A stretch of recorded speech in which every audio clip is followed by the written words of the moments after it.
Last month, we detailed how Pure Prairie Poultry, a Minnesota-based processor, went under this fall, leaving dozens of farmers across the region without paychecks and millions of chickens without feed. Tonight, we take you inside one of the farms hit hard by the crisis and show you what lies ahead.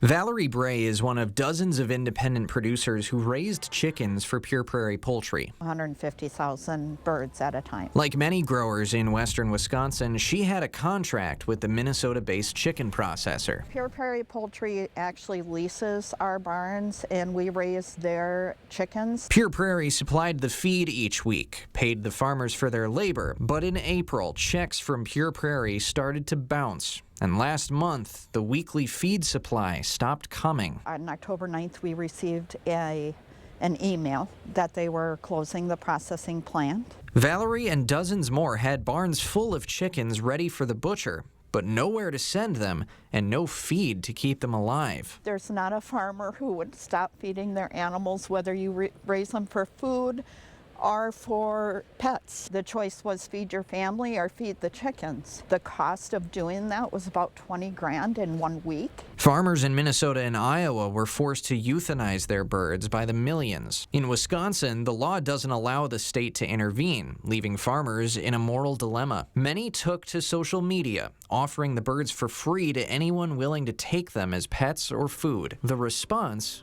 was overwhelming. People who really cared, genuinely cared about what we were going through. One pickup truck at a time, Valerie cleared her barns, all 150,000 birds. We had people wait over 2 hours to pick up chickens, and some of them had drove 3.5 hours to get here.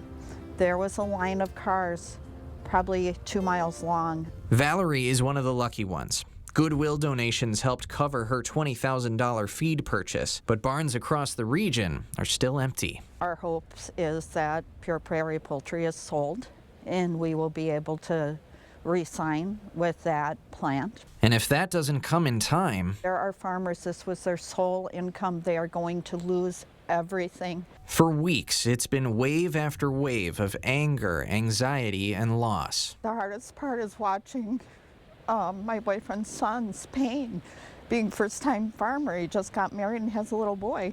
That was the hardest part. It is a long and uncertain road to saving these farms, but those lines of cars 2 miles long may offer hope that they're not fighting alone. When he saw his birds moving out of his barn, I saw that pain go away too, and that's what we do as farmers. We're strong and we're resilient, and we will find a way.